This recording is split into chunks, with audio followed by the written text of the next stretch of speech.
যুক্তরাষ্ট্র ইরানের সঙ্গে নতুন চুক্তির জন্য ৫টি শর্ত দিয়েছে। এর মধ্যে ইরানকে কেবল একটি পারমাণবিক স্থাপনা চালু রাখার অনুমতি দেওয়ার কথা বলা হয়েছে।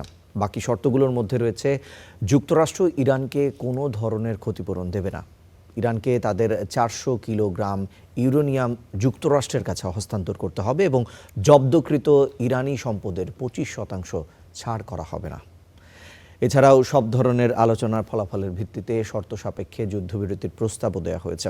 মার্কিন প্রেসিডেন্টের হুঁশিয়ারি দিয়ে তিনি বলেছেন, মার্কিন প্রেসিডেন্ট ট্রাম্প হুঁশিয়ারি দিয়ে বলেছেন, দ্রুত চুক্তিতে রাজি না হলে ইরানকে কঠিন পরিণতি ভোগ করতে হবে। অন্যদিকে ইরানের প্রধান শর্তগুলোর মধ্যে রয়েছে লেবানন সহ পুরো অঞ্চলে যুদ্ধ বন্ধ করা, সব ধরনের নিষেধাজ্ঞা প্রত্যাহার, জব্দকৃত ইরানি সম্পদ ফেরত দেওয়া এবং যুদ্ধকালীন ক্ষয়ক্ষতির ক্ষতিপূরণ নিশ্চিত করা।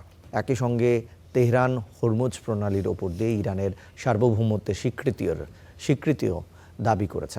গত ফেব্রুয়ারিতে যুক্তরাষ্ট্র এবং ইসরায়েল ইরানের বিরুদ্ধে মামলা চালানোর পর থেকেই মধ্যপ্রাচ্যে উত্তেজনা বেড়ে যায়। এর জবাবে তেহরান, ইসরায়েল ও উপসাগরীয় অঞ্চলে যুক্তরাষ্ট্রের মিত্রদের লক্ষ্য করে পাল্টা হামলা চালায় এবং হরমুজ প্রণালী বন্ধ ঘোষণা করা হয়।